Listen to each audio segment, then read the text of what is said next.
A 6-year-old is battling very serious injuries tonight caused by a driver who hit him and then just ran away. Police say Chase Young was hit while riding his bicycle last night in Redford. 7 Action News reporter Kimberly Craig spoke to his family and shares their message for the driver.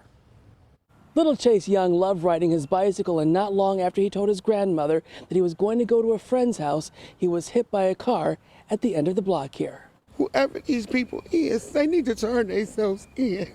I might not have a grandson because of something y'all did.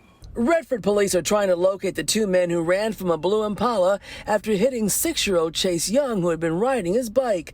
Little Chase left in critical condition. His grandmother, Carrie Young. I don't want to hurt nobody. I won't do nothing. I just want my grandson back. The hit and run happened last night in Redford at Vassar and Brady. Redford police said it was around 8:45 p.m. Chase's grandmother said it wasn't long after they joked about him drinking her Kool-Aid. He was like, I'm out. I'm like, what? I'm like, where is you going?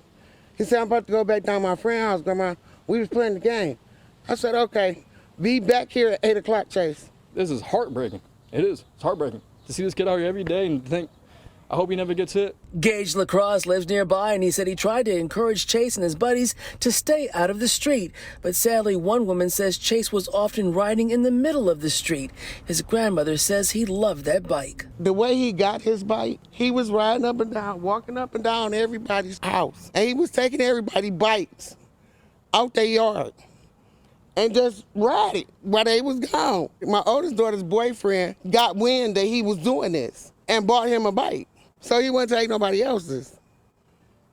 And he been riding that bike since. Today, she says Chase underwent surgery as doctors tried to stop the bleeding from his critical injuries, while Redford police continued to search for the driver of the blue 2012 Chevy Impala who ditched the vehicle right after the crash.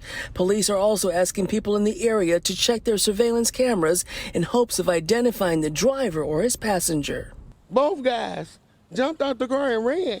If you knew someone who knew someone who knew someone who was a part of this, you can't go to bed at night. You shouldn't be able to. If you can, there's something wrong with you, man. I just want them to turn themselves in. In Redford, Kimberly Craig, 7 Action News.